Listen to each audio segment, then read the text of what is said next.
కోటేశ్వరరావు గారు good evening. Koteswararao గారు వినిపిస్తుందా?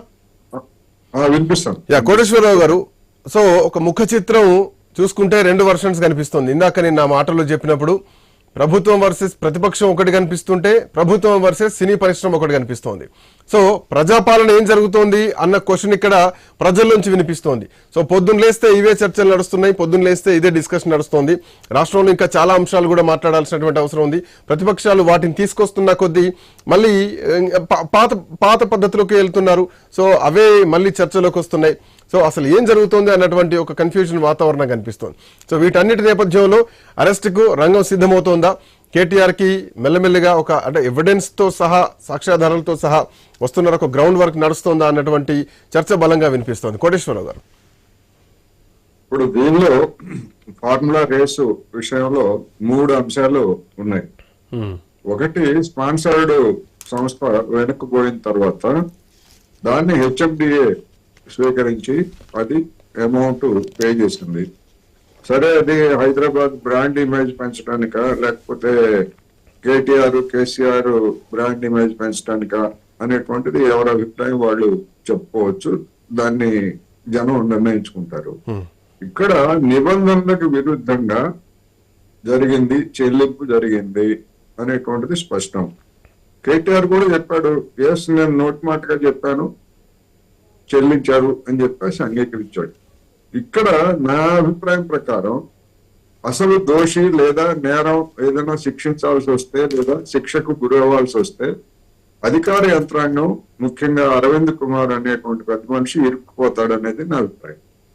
ఎందుకు అంటే కేటీఆర్ తన మాట మీద నిలబడతారా తర్వాత ఏది ఈ కోర్టు ప్రొసీజర్ లో 8 లో అనేటువంటిది మనం చూడాల్సి ఉంది.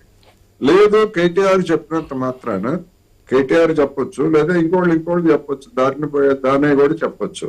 హైదరాబాద్ బ్రాండ్ ఇమేజ్ కోసం ఒక 1000 కోట్లు మీరు ఇవ్వండి అని చెప్పేసి అంటే అధికారిగా బాధ్యతలో ఉన్నటువంటి అధికారిగా ఉన్నటువంటి అరవింద్ కుమార్ గారు రిలీజ్ చేయడానికి ఆయనకి ఏమి హక్కు ఉంది అనేటువంటిది ప్రశ్న.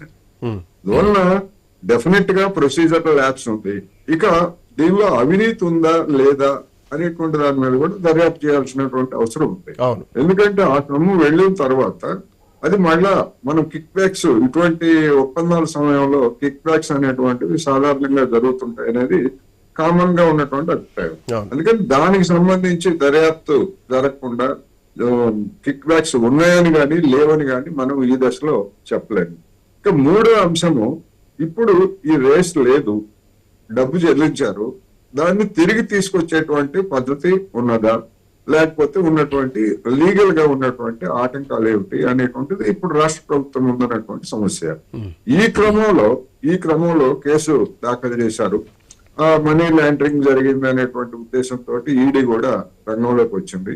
అందువల్ల దీనిలో ఎవరి పాత్ర ఎంత, ఆ మనీ లాండరింగ్ ఏ పద్ధతిలో జరిగింది అనేటువంటిది విచారణలో వస్తుంది.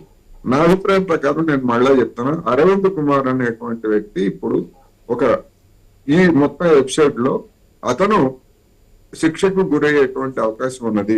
అది ఏ విధంగా ఉంటుంది ఏమిటనేటువంటిది పెట్టేటువంటి కేసును బట్టి, కోర్టు విచారణను బట్టి ఉంటుంది అనేది నా అభిప్రాయం.